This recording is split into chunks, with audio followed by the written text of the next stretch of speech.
C'est Crime Story, les rendez-vous d'Alfred Hitchcock, racontés par Serge Sauvion. Aujourd'hui, l'ami des mauvais jours de Marilyn Gwenbeck.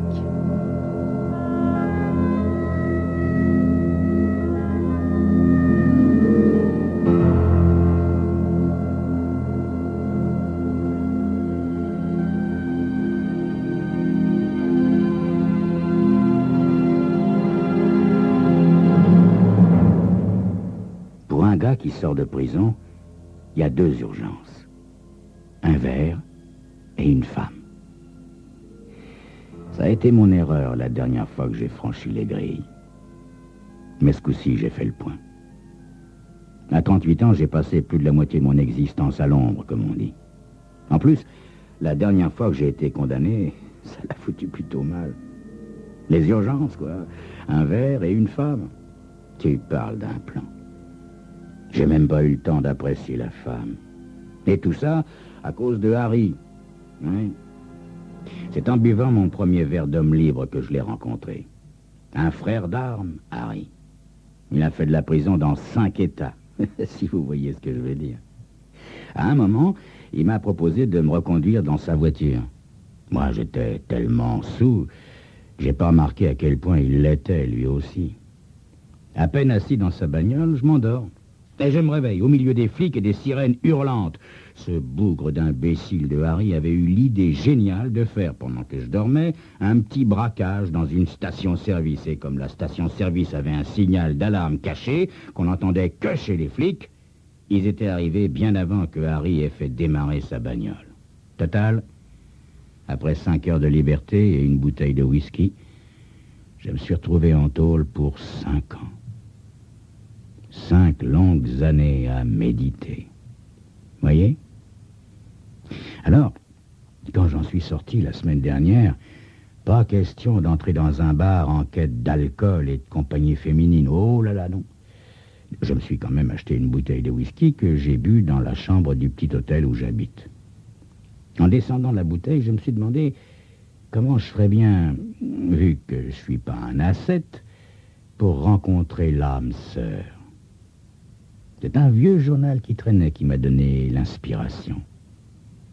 Le lendemain, je me pointais au service message personnel du journal. Vous voyez, c'est les petites annonces, quoi.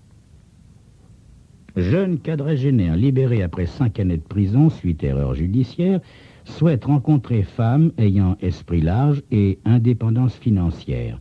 Appelez Big John au 777 32 14. Après parution de ma petite annonce, le téléphone a sonné plusieurs fois. La première femme semblait jeune et terriblement ivre, le genre sac à embrouille, si vous voyez ce que je veux dire. Je m'en suis libéré vite fait. Le deuxième coup de fil, c'était pas une dame. Non, hélas.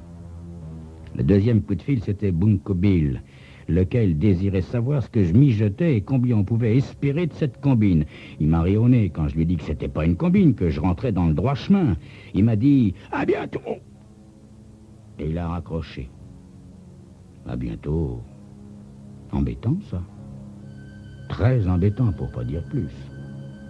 Vous voyez, Bunko Bill est du genre coriace et têtu. Et comme je lui dois pas mal de fric pour un coup foireux vieux de 12 ans, il m'a retrouvé et il s'accroche, le bougre. À l'époque, il l'a eu drôlement mauvaise quand je me suis fait piquer avant d'avoir pu le payer. Et encore plus quand ma petite amie s'est taillée avec le butin que j'avais planqué chez elle. C'est sur le coup de midi que je reçois le 3e coup de fil. Cette fois, c'est une femme. Allô? Puis-je parler à Big John? Oui, qui le demande? Ami Waldish.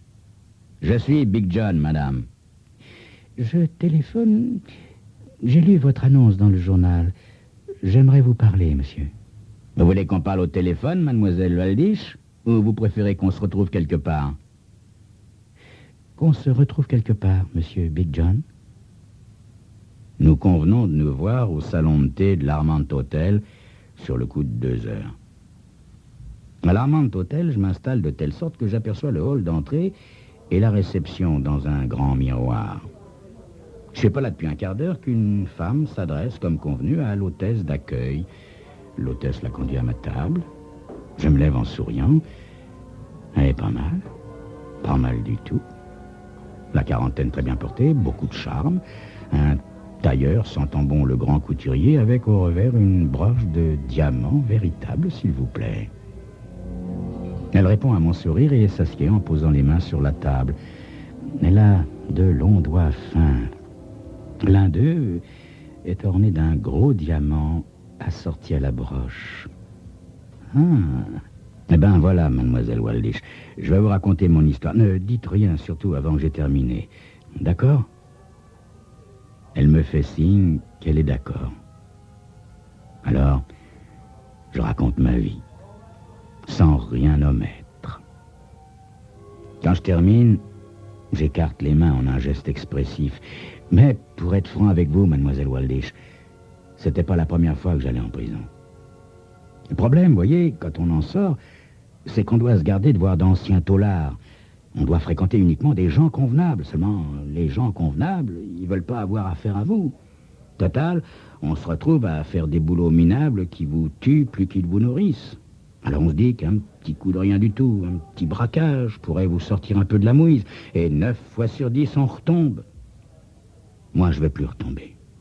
Je vais plus jamais retourner en prison, mademoiselle Waldish. D'où ma petite annonce. Monsieur Big John, pourquoi avez-vous fait mention d'indépendance financière dans votre petite annonce? Ben voilà, mademoiselle, c'est tout simple. Je ne vais pas vous mentir. Je suis en quête d'une femme capable de m'aider financièrement jusqu'à ce que j'ai repris pied dans une existence moins minable, voyez? En retour, je l'accompagnerai partout où elle ira. Je serai toujours à sa disposition et je la rembourserai dès que j'aurai gagné quelques dollars. Je voudrais rencontrer quelqu'un qui me fasse confiance, quoi. Après quelques secondes de silence, elle se met à parler. Et sa voix est douce, très douce. C'est humain de commettre des erreurs, John.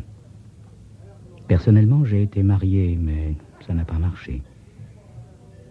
La présence d'un homme me serait infiniment agréable. Et je vous fais confiance, John. Le lendemain, je m'installe dans une immense propriété entourée d'hectares et d'hectares de jardins à l'anglaise. Magnifique. À l'exception d'une vieille femme qui vient faire le ménage tous les jours, sauf le jeudi, nous vivons seuls, Amy et moi. Il me faut un certain temps pour me faire à cette nouvelle existence de rêve. 2 fois par semaine, au volant d'une limousine, je la conduis en ville. Elle adore faire du shopping et me couvre de cadeaux, en fait, de cravates, de costumes et de chaussures, plus que tout ce que j'ai eu dans toute mon existence. Nous allons aux concerts, aux expositions, aux réunions du Garden Club, où elle semble ravie de m'avoir à ses côtés. Je le sens à sa façon de me serrer le bras. Bref, vivre avec Amy est très agréable. À part être merveilleusement bien à côté d'Amy, ma principale activité est le jardinage. Malgré le jardinier qui vient 1 fois par semaine, je passe de longues heures dans les fleurs et les plantes en pot dans la serre. Si on m'avait prédit ça en prison. Ça fait maintenant 2 mois que je mène une existence de pacha entre les hectares de fleurs et les gentillesses d'Amy. Quand soudain, Bunko Bill me téléphone.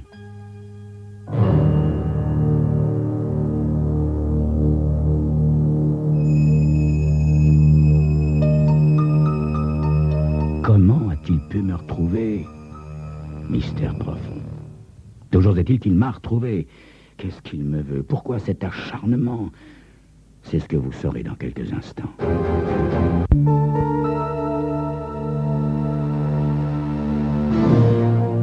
Sacré Big John, qui me dit au téléphone. Ça fait une paye qu'on t'a pas vu. Et à propos de paye, je me disais que tu pourrais peut-être me présenter la dame avec qui tu vis. J'ai cru comprendre que c'est du tout beau linge. Je me trompe? Je peux pas, Bunko. Figure-toi que... Laisse tomber, Big John, laisse tomber. Je veux mon fric et je le veux maintenant. Alors réfléchis bien. T'es assez malin pour trouver une combine. Je serai chez toi demain à 10h du mat. Je veux mes 10 000 $. Salut! Je mets plusieurs minutes avant de raccrocher. Qui était-ce, John? Amy. Je ne l'ai pas entendue entrer. Elle a peut-être assisté à la conversation. Hein? Un type. Un type que je connais. Et qui est ce type, John? Oh, Amy. Un type qui m'a rendu un service il y a longtemps. Je lui dois encore un peu d'argent. Enfin, pas mal d'argent. Amy ne dit pas un mot. Elle me regarde. Étrangement. Je suis désolé, Amy, mais c'est la vérité. Je t'ai rien caché jusqu'à maintenant. Bunko Bill a fait partie de mon ancienne vie. Il pense que j'ai une dette envers lui. John, tu as une autre vie désormais. Je ne tolérerai pas que tu gardes des attaches avec le passé. Oh, Amy, Bunko Bill ne voit pas les choses de la même manière, c'est ça le problème. Combien? Combien quoi, Amy? Combien tu dois à ce type? 10 000 $, d'après ses comptes. Et d'après tes comptes à toi, John, combien? C'est lui qui a eu l'idée du coup, Amy. C'était son boulot, la gamberge. Il se mouillait pas, lui. Il écrivait juste le scénario, et moi, je l'interprétais. L'un dans l'autre, je lui devais 1 000 $. Seulement, il considérait que c'était un investissement. Bref, il exige maintenant 10 fois plus. Amy me regarde un moment sans rien dire. Puis elle pose son verre et va prendre dans son secrétaire un petit coffret dans lequel elle garde l'argent du ménage. Donne-lui ça, John. Elle me tend 15 billets de 100 $. Fais-lui bien comprendre que ça rembourse ta dette avec intérêt et qu'il n'aura pas $1 de plus. Tu as rompu avec le passé, John. Définitivement. Elle sort et me dit sur le pas de la porte: je t'attends dans ma chambre, John.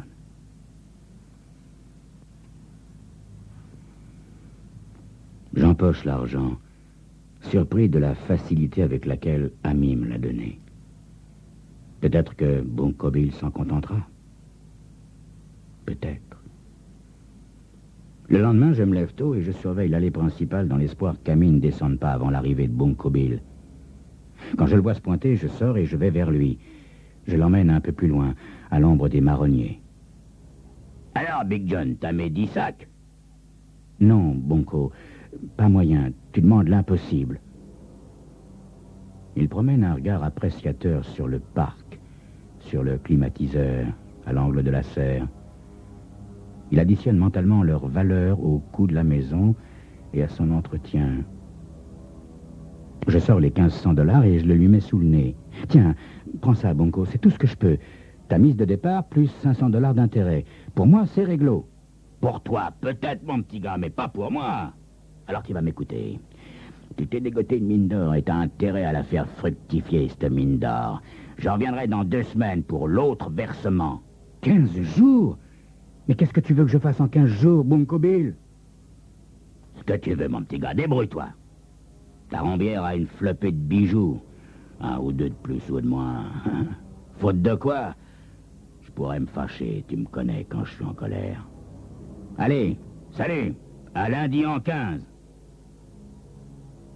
Je le regarde partir, paralysé.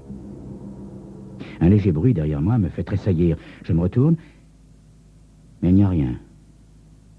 Décidément, j'ai les nerfs fragiles. Mon état nerveux ne s'améliore pas dans les 2 semaines qui suivent. Chaque fois que dans la grande salle à manger, je passe devant le service à café en vermeil, mes mains deviennent moites. Lorsqu'Amy s'habille pour partir, je ne parviens pas à détacher mes yeux de ses bijoux, avec la sale impression d'être pris entre 2 feux. Amy ne me parle plus de Bunko Bill, comme si l'incident était clos. En revanche, elle se montre de plus en plus possessive. La date de l'ultimatum fixé par Bunko Bill passe. Et de jour en jour, je commence à me sentir mieux. Peut-être qu'il est devenu raisonnable, par exemple en se jetant sous les roues d'un camion. Le jeudi suivant, l'humeur au beau fixe, je rejoins ma douce amie dans la serre. Elle a un panier plein de pivoines roses et blanches. Elle m'accueille en souriant. Johnny, j'ai pensé que ces quelques fleurs égaieraient la maison. Ah, au fait, j'ai repéré des pucerons. Tu ferais bien de vaporiser les massifs dès maintenant. Pas besoin d'attendre le jardinier. Elle se tourne pour inspecter une rangée de bouteilles et de bidons. Ah, je savais bien qu'il restait encore de l'insecticide. Vas-y, Johnny chéri, et ne lambine pas sur la quantité. La pulvérisation terminée, je rentre pour me rafraîchir. En passant près du salon, j'entends une voix qui me tord les tripes. Oh non, non. C'est Bunko Bill. Hey John! Content de te revoir, mon petit gars. Je comprends. Il a dû téléphoner et Amy a intercepté la communication. Je la regarde. Elle me sourit. Elle me sourit bizarrement. Nous avons bavardé un peu, monsieur Bunko Bill et moi. Va te changer, John, et rejoins-nous. Je suis de retour en moins de 5 minutes. Quand j'entre dans le salon, j'entends Amy lui dire « Et vous estimez qu'un centre de réadaptation serait la solution idéale pour John, monsieur Bunko ?» « Ouais, madame, un centre de réadaptation que je connais. Évidemment, ça vous coûterait un peu d'argent, n'est-ce pas? » « Combien? » « Bah, disons, 10 000 $. 10 000 $ pour commencer. » « Oui, je vois. Prenez donc un gâteau, cher monsieur Bunko Bill. C'est moi qui les confectionne. » Bill, qui s'aperçoit enfin de ma présence, me décoche un coup d'œil ironique et enfourne 5, 6, 10 petits fours. Amy me regarde, en souriant. « John, que penses-tu des centres de réadaptation? » Ben, c'est que... Je n'ai pas le temps de terminer ma phrase que la tasse de Bunko Bill lui tombe des mains et qu'il s'écroule sur le tapis en se tordant de douleur. L'espace d'une seconde, ses yeux cherchent les miens. Un spasme lui secoue le corps 1 fois, 2 fois. Puis, il ne bouge plus. Amy s'approche de moi. « À présent, John chéri, tu n'as plus rien à craindre. Je pense que le plus sage serait de l'enterrer dans le jardin. Près des rosiers, peut-être. Attention, ne va pas creuser près des roses écarlates qui poussent si bien. Ensuite, tu te changeras. Tu te feras beau, John chéri. Nous irons dîner en ville. En amoureux. » Amy a assassiné Bunko Bill pour 10 000 $. Enfin, non. Elle l'a assassiné pour me garder. Elle nous a entendus l'autre matin près de la serre. Elle n'a pas voulu courir le risque que je la quitte. Entraînant le corps de Bunko Bill du côté de la roseraie, je passe près du massif des roses écarlates. Une pensée subite me glace le sang. Amy ne m'a jamais dit où était parti son premier mari. Elle m'a simplement dit qu'il l'avait quitté pour toujours. Pour toujours. C'était Crime Story, les rendez-vous d'Alfred Hitchcock racontés par Serge Sauvion, aujourd'hui l'ami des mauvais jours de Marilyn Grandbeck.